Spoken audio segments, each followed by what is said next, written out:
Gentleman from Texas is recognized. Mr. Speaker, I ask unanimous consent to address the House for 1 minute. Gentleman is recognized for 1 minute. Mr. Speaker, following the bombing of our embassy in Lebanon, there have been statements concerning the need to tighten security at all U.S. embassies in order to protect U.S. diplomatic personnel. No one has suggested an obvious alternative for protecting our foreign service personnel stationed abroad. We should withdraw our diplomatic personnel from volatile areas of the world. In suggesting such a withdrawal, I'm not suggesting the breaking of diplomatic relations with these foreign governments. If the closing of our embassies is impossible, we should at least be taking steps to greatly reduce the scope of their functions. In this era of rapid transportation and instantaneous communications, the role of our embassies and of the ambassadors serving abroad has drastically changed. In previous eras, when communications and travel were slow and cumbersome, the U.S. ambassador made binding policy decisions without consultation with Washington. Nowadays, the decision-making process is centralized in Washington. Ambassadors and embassy personnel merely carry out policy decisions that are made at Foggy Bottom.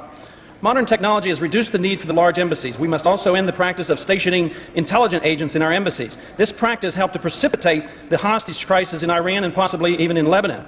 These intelligence agents serve no diplomatic function whatsoever. More than 200 years ago, Americans fought a revolution against big government.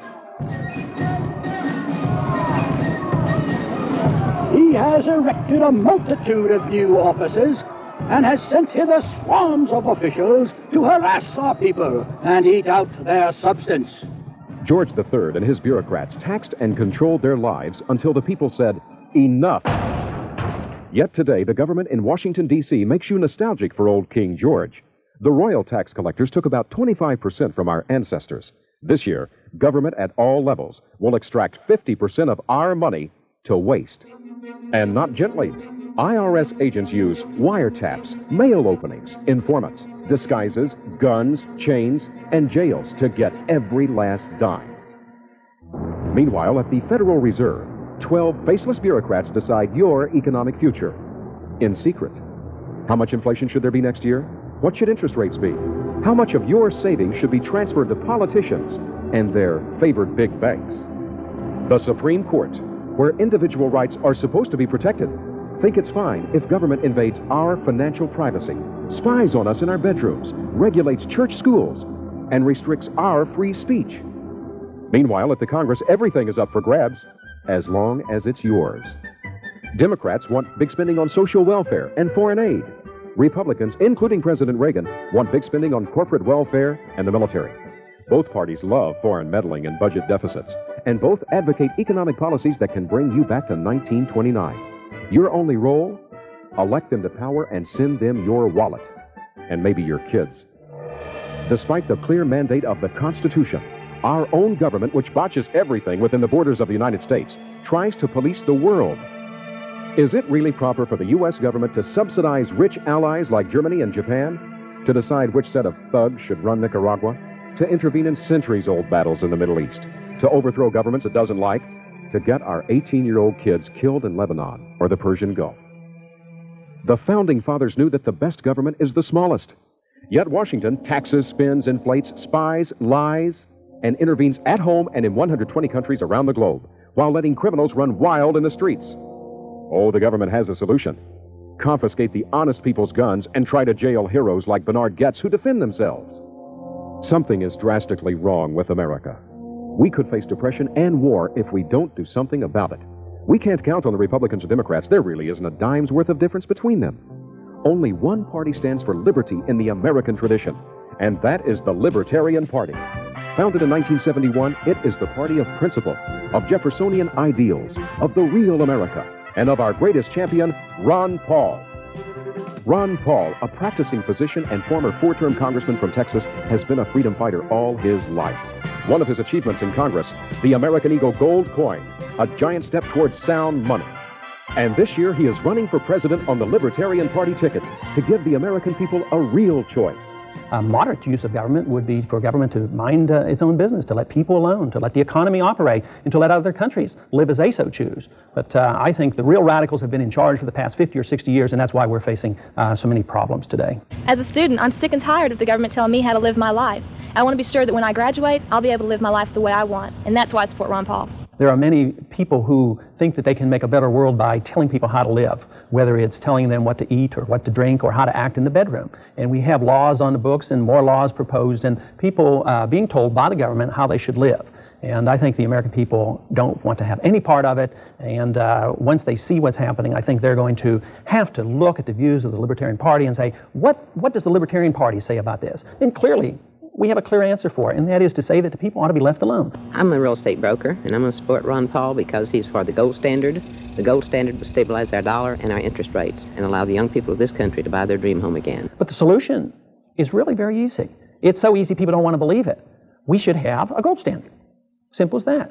We should take away from the politicians the power to create money out of thin air. I know what wars are like. I don't want to see us involved in another one. And I know Ron Paul will keep us out of war.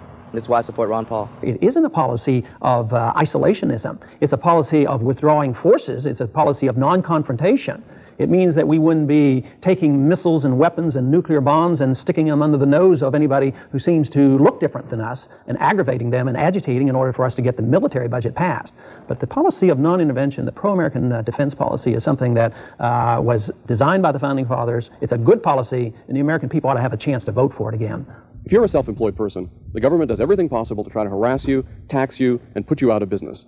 They want us all to be good little serfs to Washington, D.C. Well, Ron Paul thinks that every American ought to have the chance to start his or her own small business and run it the way they choose, worrying only about satisfying their customers. That's why I support Ron Paul for president. Democrats and Republicans have botched it up so badly. And they're never going to admit and say, well, we made a mistake and we believe in balanced budgets and we're going to balance budgets and we're going to bring the troops home and we're going to do away with the draft and we're going to let people alone and we're going to make the market free and we're going to have a gold standard. There's no chance.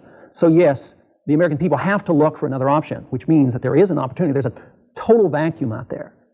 And so therefore, the Libertarian view, the Libertarian Party, has the answer. In 1988, don't waste your vote on the same old politics and politicians. Vote to end IRS oppression, abolish the Fed, establish a gold standard, keep your money, stop deficits, and cut the government.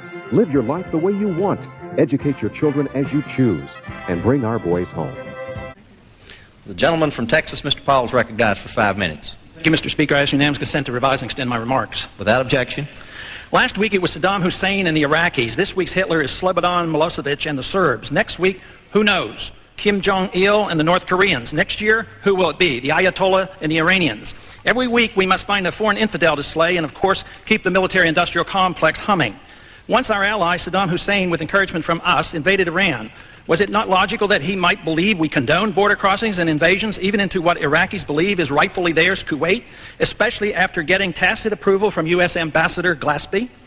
Last week, U.S. Special Envoy to the Balkans, Robert Gelbard, while visiting Belgrade, praised Milosevic for his cooperation in Bosnia and called the separatists in Kosovo, quote, without question, a terrorist group, close quote. So how should we expect a national government to treat its terrorists?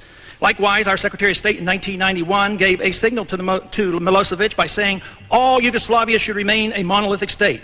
What followed was to be expected: Serb oppression of the Croats and the Muslims. All our wise counsel so freely given to so many in this region fails to recognize that the country of Yugoslavia was an artificial country created by the Soviet masters, just as the borders of most Middle Eastern countries were concocted by the British and UN resolutions.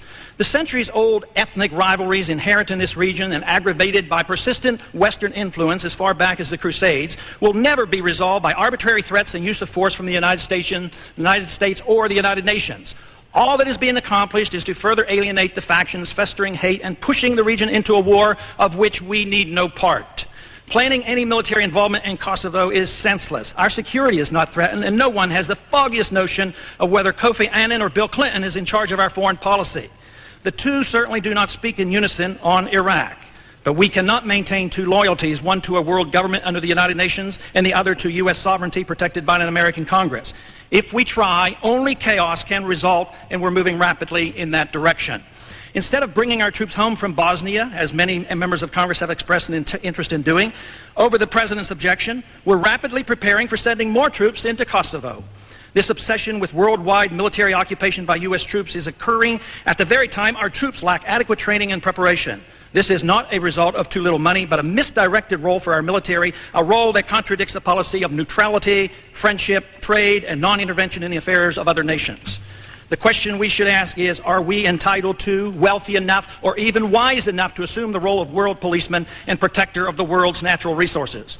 Under the Constitution, there is no such authority. Under the rules of morality, we have no authority to force others to behave as we believe they should and force American citizens to pay for it, not only with dollars, but with life and limb as well. And by the rules of common sense, the role of world policeman is a dangerous game and not worth playing. Acting as an honest broker, the U.S. may help bring warring factions to the peace table, but never with threats of war or bribes paid for by the American taxpayer. We should stop sending money and weapons to all factions. Too often our support finds its way into the hands of both warring factions, and we never know how long it will be for our friends and ally of today to become our enemy and target of tomorrow. Concern for American security is a proper and necessary function of the U.S. Congress. Current policy, and one pursued for decades, threatens our security, drains our wallets, and worst of all, threatens the lives of young Americans willing to stand tall for Americans' defense, but not for Kofi Annan's United Nations. And I yield back the balance of my time.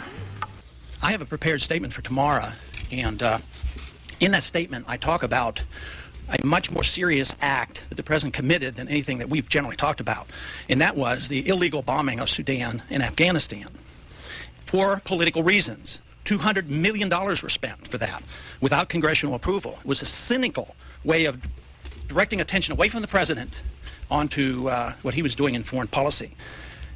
Unfortunately, though, it meets no resistance because too many on our side of the aisle like to drop bombs.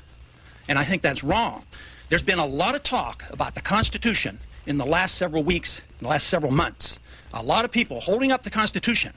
But I'd like them to read the Constitution, everybody here in this Congress, to read the Constitution about committing acts of war. And we wouldn't be doing this. And I beg and plead that our leadership not get distracted from what they're doing because of this. This, to me, is an outrage, and we shouldn't be participating in it. We should not permit our president to do this. It's very dangerous.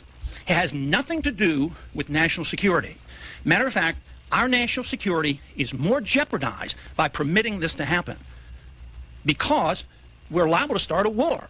We're liable to have our military men killed. We're liable to have more attacks on us by terrorists because we're inviting these. This act of committing war, whether it's a Republican or a Democratic president, is wrong. War should only be fought with the consensus of the people through the Congress. And yet in these later years, in the last several decades, we have been too willing to allow our presidents to do this. Congressman, this morning Chairman Hyde suggested that if military action were to begin, that it would just be logical to pause and take a break from the impeachment proceedings. And I take it you disagree with that. What then can the Congress do given this situation? Well, I think it would be logical to stop the bombing, to suspend the bombing. There's no threat. We're going to do more harm by doing this. So the logic is stop the bombing and not endorse what the president's doing. If Congress were given an opportunity to vote on whether we should bomb Iraq, would you go along with that as long as it went through the procedures? No, I would strongly oppose it because they're not a threat to our national security. Iraq has a third-rate army. They have no ability to wage war. Our policies are deliberately destroying the country. They can't feed their children. They're not allowed to have medication. There was a story in today's paper where one of our private charity groups was being fined because they were trying to get medicines into the Iraqi people. So for us to unleash bombs on Iraq at this particular time to kill more innocent people for narrow political reasons, no, there is absolutely no need to cause more bombing because of a very overall flawed foreign policy. This is a continuation of a policy that we've had for quite a few decades, and we're still fighting the Persian Gulf War. I mean, that's what we should be addressing. But I wish the Congress would address the unconstitutionality of presidents waging war. That, to me, is a lot more serious than Monica Lewinsky, let me tell you. It's serious. Were you at all suggesting that if the president were to order an attack on Iraq, that you would support adding another article of impeachment? Yes. Matter of fact, I think waging war without congressional approval is an impeachable act. They should not do this. It's clearly unconstitutional. But we have conditioned the Congress and the American people to the point where we allow our presidents to do too much that they should never have been permitted to do. He has a precedent for what he's doing, but he doesn't have the moral authority and he doesn't have the constitutional authority to do what he's doing. Following the September 11th disasters, a militant Islamic group in Pakistan held up a sign for all the world to see. It said, "Americans think why you are hated all over the world. We abhor the messenger, but we should not ignore the message."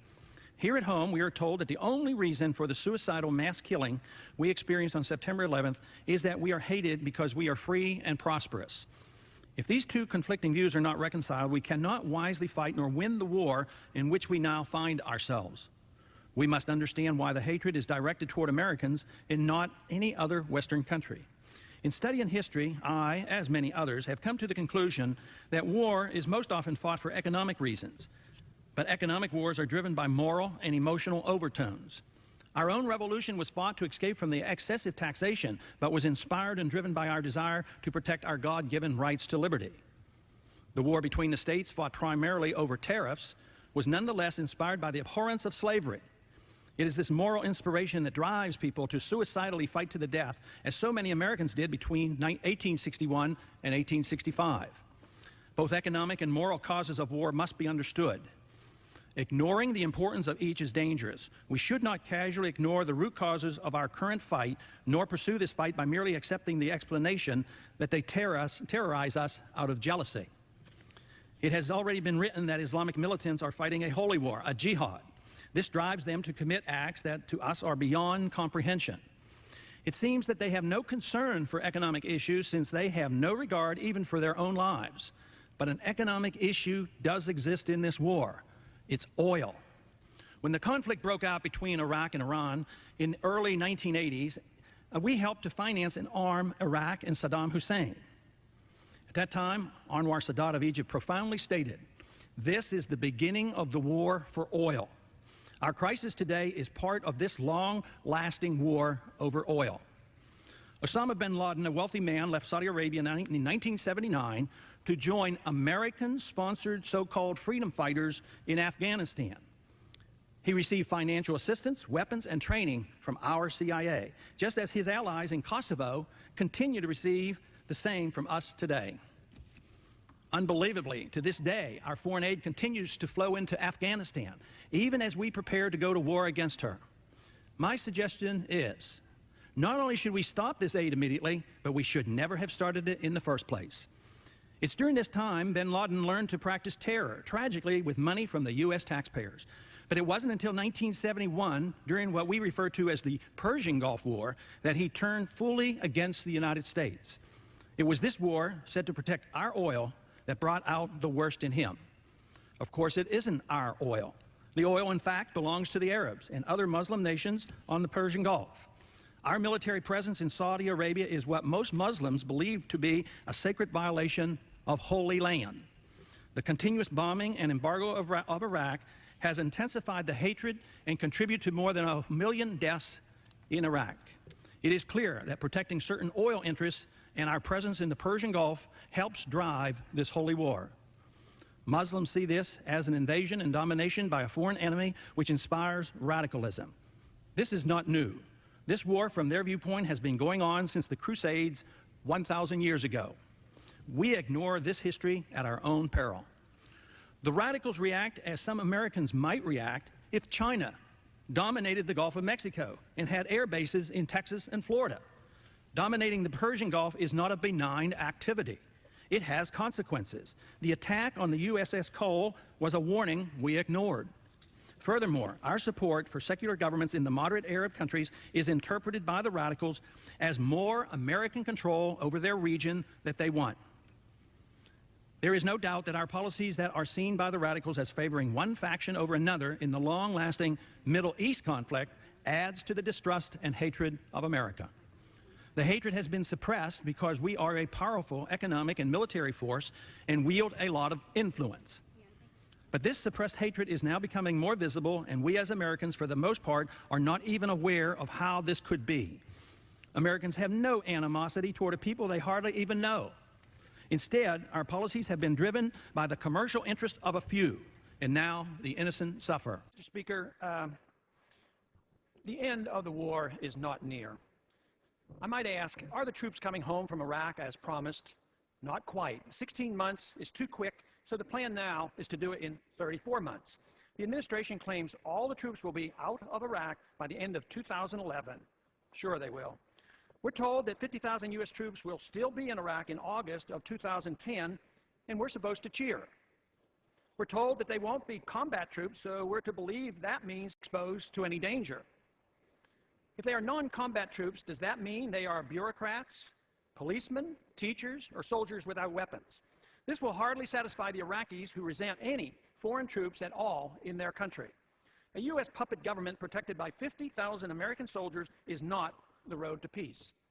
Will the Iranian-friendly Shiite majority not be motivated to take advantage of the instability we have created? Will the 100,000 Sunni militants we arm and subsidize continue to obey our wishes? It sounds to me like a powder keg exists with the indecisiveness of our Iraqi policy. There is no intention to close the dozens of military bases that now exist. The world's biggest embassy will remain in Baghdad and incite continued resentment toward the American occupation. Our soldiers will remain easy targets of the rightfully angry nationalists. Our presence will serve as an incentive for al-Qaeda to grow in numbers and motivate more suicide bombers. An indefinite presence, whether in Iraq, Afghanistan, or Pakistan, will continue to drain our financial resources, undermine our national defense, demoralize our military, and exacerbate our financial crisis. All this will be welcomed by Osama bin Laden just as he planned it. It actually more than he had hoped for. More likely, the outcome will be that greater than 50,000 Americans will be in Iraq in August of 2010, especially when the contractors are counted. Violence will accelerate. We will be an occupier at the end of 2011, and we will remain a pariah in the Middle East. The war in Afghanistan and Pakistan will be much bigger. Unless the dollar follows the path of the dollar-based world financial system and collapses into runaway inflation. In this case, the laws of economics and the realities of history will prove superior to the madness of maintaining a world empire financed by scraps of paper. Our military prowess, backed by a nuclear arsenal, will not suffice in overcoming the tragedy of a currency crisis. Soviet nukes did not preserve its empire or the communist economy. This crisis demands that we quickly come to our senses and reject the foreign policy of interventionism. Neither credit coming from a Federal Reserve computer nor dollars coming from a printing press can bail us out of this mess. Only the rule of law, commodity money, and liberty can do that. Mr. Speaker, let's consider reinstating the Constitution before it's too late. I yield back. Thank you, Mr. Speaker. WikiLeaks' release of classified information has generated a lot of attention worldwide in the past few weeks. The hysterical reaction makes one wonder if this is not an example of killing the messenger for the bad news. Despite what is claimed, information so far released, though classified, has caused no known harm to any individual, but it has caused plenty of embarrassment to our government. Losing a grip on our empire is not welcomed by the neoconservatives, that Saudi Arabia is a principal supporter and financier of al-Qaeda, and this should set off alarm bells since we guarantee its Sharia-run government.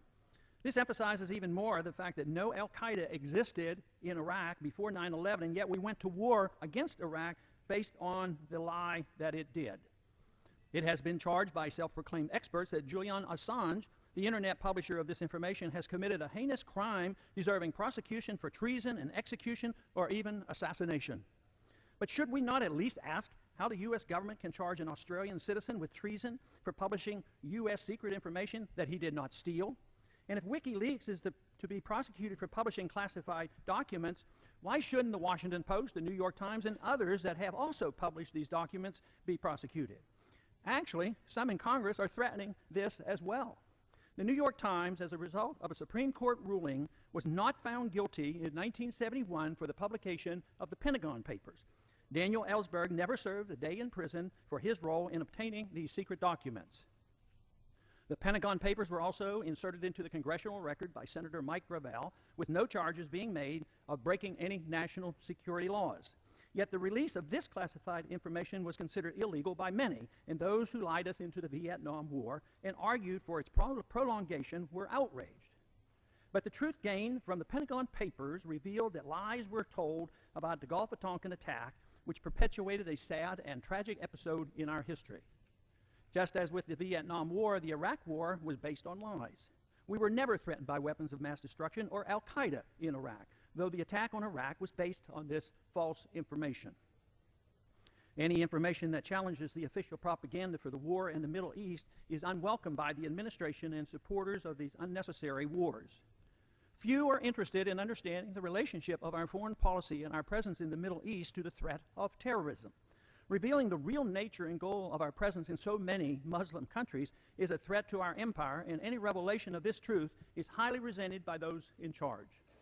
Questions to consider. Do the American people deserve to know the truth regarding the ongoing war in Iraq, Afghanistan, Pakistan, and Yemen?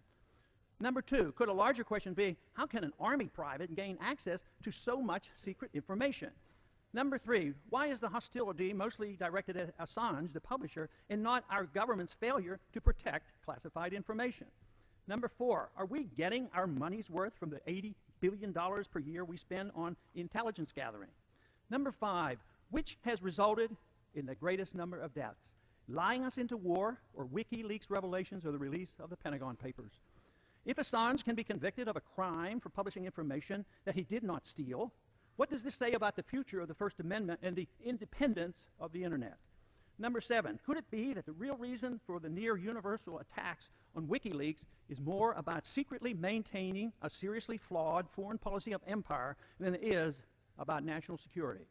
Number eight, is there not a huge difference between releasing secret information to help the enemy in the time of declared war, which is treason, and the releasing of information to expose our government lies that promote secret wars, death, and corruption? Number nine, was it not once considered patriotic to stand up to our government when it's wrong? Thomas Jefferson had it right when he advised, "Let the eyes of vigilance never be closed." And I yield back the balance of my time. We've been militarily involved in the Persian Gulf region now for 20 years. Experts have predicted that the cost of this continuous and expanding war will reach $6 trillion. The hostilities and our overt involvement in Iraq can be dated back to January 16, 1991, when the defensive Operation Desert Shield became the offensive Operation Desert Storm. Though the end of the Persian Gulf War was declared on April 6, 1991 with a U.S. military victory, the 20-year war was just beginning. The U.S. and Britain have had an intense interest in controlling the oil of the Middle East dating back to the overthrow of the Ottoman Empire during World War I. This interest expanded during World War II with FDR's promise to protect the puppet governments in the Persian Gulf region, especially Saudi Arabia.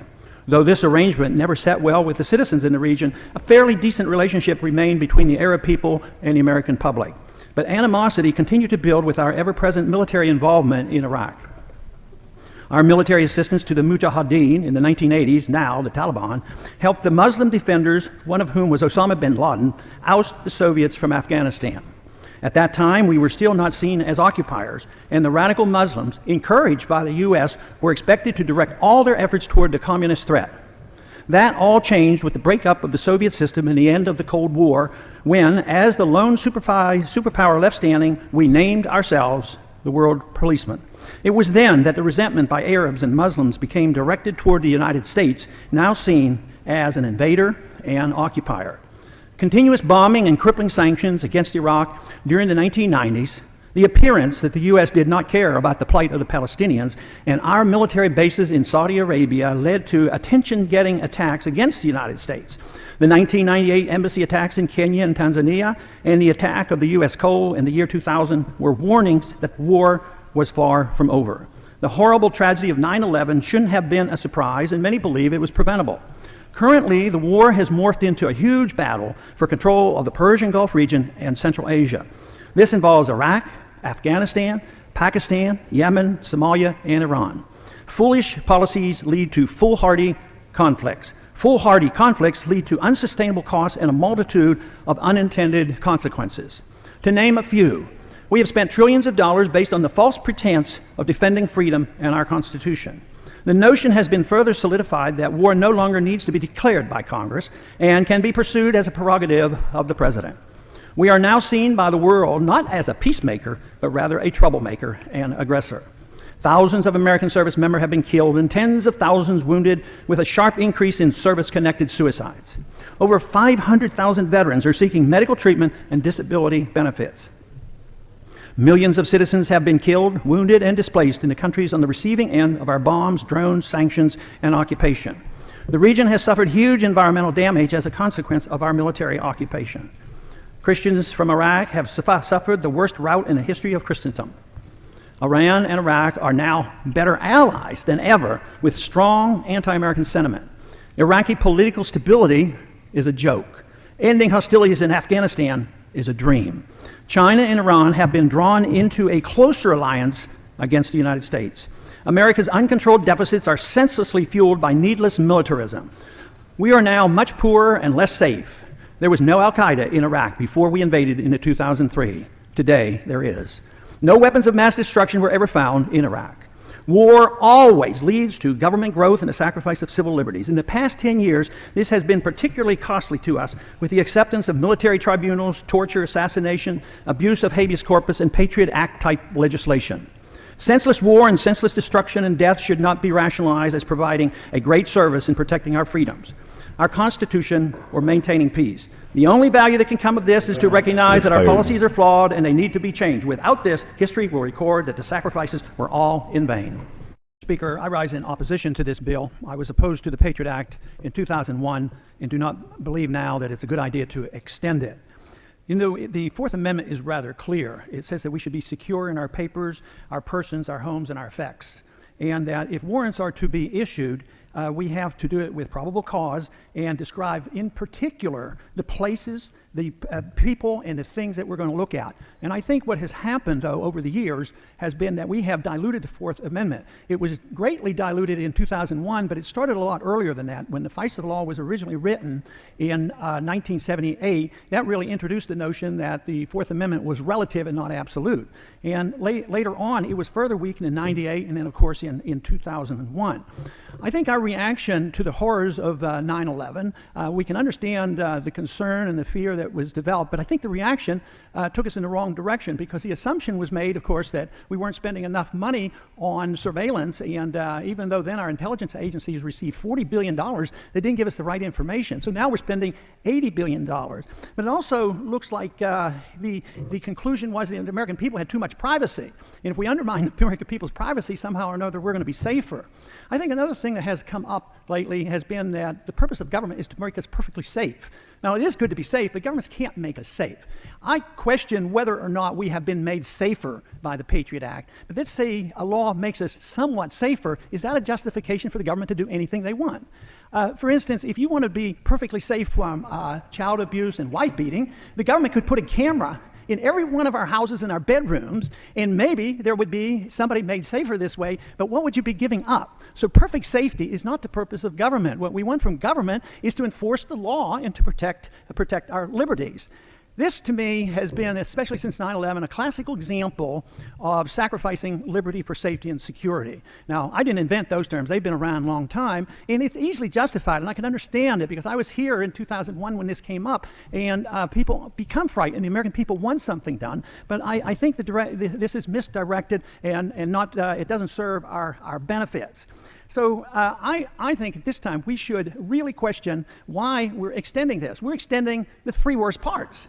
Why were these sunsetted? Because people had concern about them. They weren't sure they were good pieces, and maybe they were overkill, and therefore they were saying, we better reassess it. So what have we done? We have already extended it twice, and here we're going to do it again with the intent, I think, in a year to reassess this. But this bill doesn't make things worse. It doesn't make anything better. But it does extend what I consider and others consider bad legislation. I ask for a no vote on this legislation. Plans, rumors, and war propaganda for attacking Syria and disposing Assad has been around for many months. This past week, however, it was reported that the Pentagon indeed was finalizing plans to do just that. In my opinion, all the evidence to justify this attack is bogus. It is no more credible than the pretext given for the 2003 invasion of Iraq or for the 2011 attack on Libya. The total waste of those wars should cause us to pause before this all-out effort at occupation and regime change is initiated against Syria. There are no national security concerns that require such a foolish escalation of violence in the Middle East. There should be no doubt that our security interests are best served by completely staying out of the internal strife now raging in Syria. We are already too much involved in supporting the forces within Syria, anxious to overthrow their current government. Without outside interference, the strife, now characterized as a civil war, would likely be non-existent. Whether or not we attack yet another country occupying it and setting up a new regime that we hope we can control poses a serious constitutional question. From where does a president get such authority? Since World War II, the proper authority to go to war has been ignored. It has been replaced by international entities like the United Nations and NATO, or the president himself, while ignoring the Congress. And sadly, the people don't object. Our recent presidents explicitly maintain that the authority to go to war is not the U.S. Congress. This has been the case since the 1950s, when we were first taken into war in Korea under a UN resolution and without congressional approval. And once again, we are about to engage in military action against Syria and at the same time irresponsibly reactivating the Cold War with Russia. We're now engaged in a game of chicken with Russia, which presents a much greater threat to our security than does Syria. Would we tolerate Russia in Mexico demanding a humanitarian solution to the violence on the U.S.-Mexican border? We would consider that a legitimate concern for us. But for us to be engaged in Syria, where the Russians have a legal naval base, is equivalent to the Russians being in our backyard in Mexico. We are hypocritical when we condemn Russia for protecting its neighborhood interests as we claim we are doing the same ourselves thousands of miles from our shore. There's no benefit for us to be picking sides, secretly providing assistance and encouraging civil strife in an effort to effect regime change in Syria. Falsely charging the Russians with supplying military helicopters to Assad is an unnecessary provocation. Falsely blaming the Assad government for a so-called massacre perpetrated by a violent warring faction, rebel faction, is nothing more than war propaganda. Most knowledgeable people now recognize that the planned war against Syria is merely the next step to take on the Iranian government, something the neocons openly admit. Controlling Iranian oil, just as we have done in Saudi Arabia and we are attempting to do in Iraq, is the real goal of the neoconservatives who have been in charge of our foreign policy for the past couple of decades. War is inevitable without a significant change in our foreign policy, and soon. Disagreements between our two political parties are minor. Both agree the sequestration of any war funds must be canceled. Neither side wants to abandon our aggressive and growing presence in the Middle East and South Asia. This crisis building can easily get out of control and become a much bigger war than just another routine occupation and regime change that the American people have grown to accept or ignore. It's time the United States tried a policy of diplomacy, seeking peace, trade, and friendship. We must abandon our military effort to promote and secure an American empire. Besides, we're broke. We can't afford it. And worst of all, we're fulfilling the strategy laid out by Osama bin Laden, whose goal had always been to bog us down in the Middle East and bring on our bankruptcy here at home. It's time to bring our troops home and establish a non-interventionist foreign policy, which is the only road to peace and prosperity. This week, I'm introducing legislation to prohibit the administration, absent a declaration of war by Congress, from supporting directly or indirectly any military or paramilitary operations in Syria. I hope my colleagues will join me in this effort. I yield back the balance of my time. Well, you know, when two countries go to war, that's one of the first things they do is they try to block trade and not allow goods and services to go in. So if you do that initially and you block trade with a country, it is. What would the United States do if all of a sudden somebody from overseas came and said we can't import oil or something? We would consider that a pretty serious matter. It's not quite like a bomb dropping yet, but it is a symbol of a war going on when trade is blocked. So I don't like sanctions. I want to follow the precepts of trade. And right now we're trading a whole lot. The West is trading a whole lot with Russia. We should emphasize that rather than us putting on sanctions. So I'm opposed to virtually all sanctions unless there's a declared war. I've argued that case for a long time. So you would just leave Ukraine to sort of sort it out between themselves and the Russians? Whatever happens, happens? Well, certainly the United States. I speak more from the perspective of the United States taxpayers. and it doesn't serve our interests. We've already spent $5 billion over the last 10 years trying to pick and choose the leadership of Ukraine, and then we participated in the overthrow of the Yanukovych government, and this is when this recent stuff really stirred up. But we've been involved too much, and I take a non-interventionist foreign policy position. It's not our business. It doesn't serve anybody's interests. It's part of the same thing that led us into the disaster in the Middle East. So a lot of people die, and a lot of money is spent, and we're still suffering the consequences of the war in Iraq and Afghanistan, and there's the threat of the war in Syria. We don't need another threat. The American taxpayers don't want it, and our government thinks they can get away with, well, I know the people don't want a war yet, but we're going to play games, and we're going to threaten Russia, and we're going to put on sanctions, and they fail to recognize that we have $500 billion of investments in Russia. Russia has $450 billion invested in the West, and all we're doing is trying to stir up more trouble. It makes no sense whatsoever. So it makes a lot of sense for us to mind our own business and let somebody over there solve their own problem. The Soviet Union detonated its first nuclear bomb on August 29, 1949, leading to the doctrine of mutually assured destruction, shared by both the USA and the Soviets. The unwritten agreement by the two superpowers deterred nuclear war with an implied threat to blow up the world, if need be, to defend each of their interests. I well remember the Cuban Missile Crisis of October 1962, having been drafted into the military at that time. Mutually assured destruction had significant meaning to the whole world during this period. This crisis, along with the escalating ill-advised Vietnam War, made me very much aware of the problems the world faced during the 5 years I served as a U.S. Air Force flight surgeon. It was with great pleasure and hope that I observed the collapse of the Soviet Union between 1989 and 1991. This breakup verified the early predictions by the free market economists like Ludwig von Mises that communism would self-destruct because of the deeply flawed economic theories embedded in socialism. Our nukes were never needed because ideas are more powerful than the weapons of war. Many Americans at the time were boldly hopeful that we would benefit from a generous peace dividend. Sadly, it turned out to be a wonderful opportunity wasted. There was to be no beating their swords into plowshares, even though history shows that without weapons and war, there's more food and prosperity for the people. Unfortunately, our leaders decided on another course that served the special interests who benefit from constant wars and the arbitrary rearrangements of national borders for control of national resources.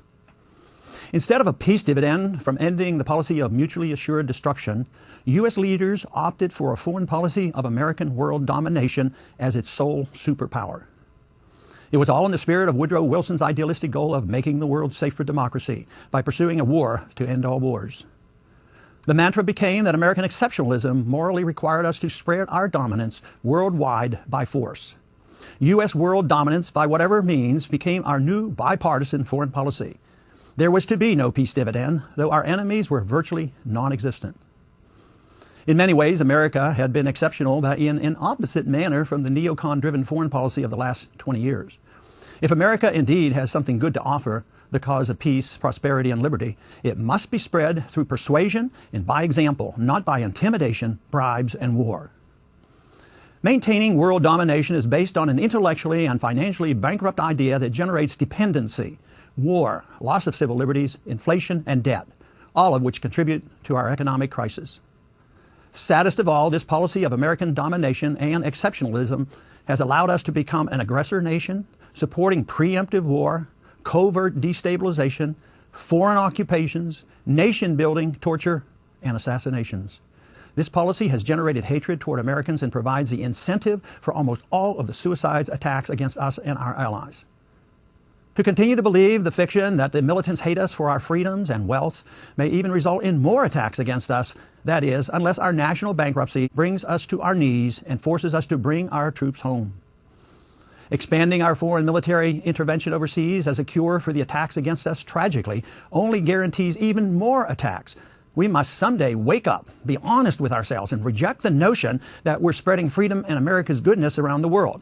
We cannot justify our policy by claiming our mission is to secure American freedoms and protect our Constitution. That is not believable. This policy is doomed to fail on all fronts.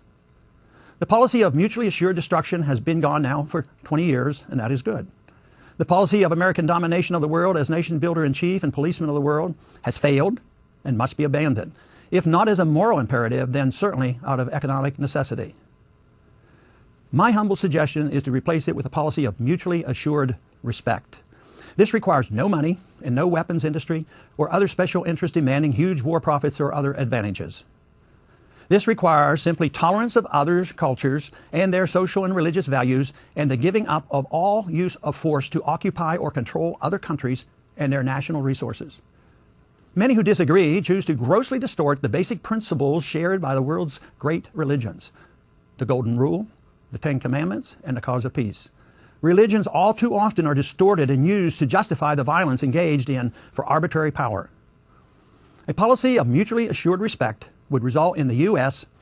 treating other nations exactly as we expect others to treat us, offering friendship with all who seek it, participating in trade with all who are willing, refusing to threaten, bribe, or occupy any other nation, seeking an honest system of commodity money that no single country can manipulate for a trade advantage. Without this, currency manipulation becomes a tool of protectionism and prompts retaliation with tariffs and various regulations. This policy, when it persists, is dangerous and frequently leads to real wars. Mutually assured respect offers a policy of respect, trade, friendship, and rejects threats, sanctions, and occupations. This is the only practical way to promote peace, harmony, and economic well-being to the maximum number of people in the world. Mutually assured respect may not be perfect, but far better than mutually assured destruction or unilateral American dominance.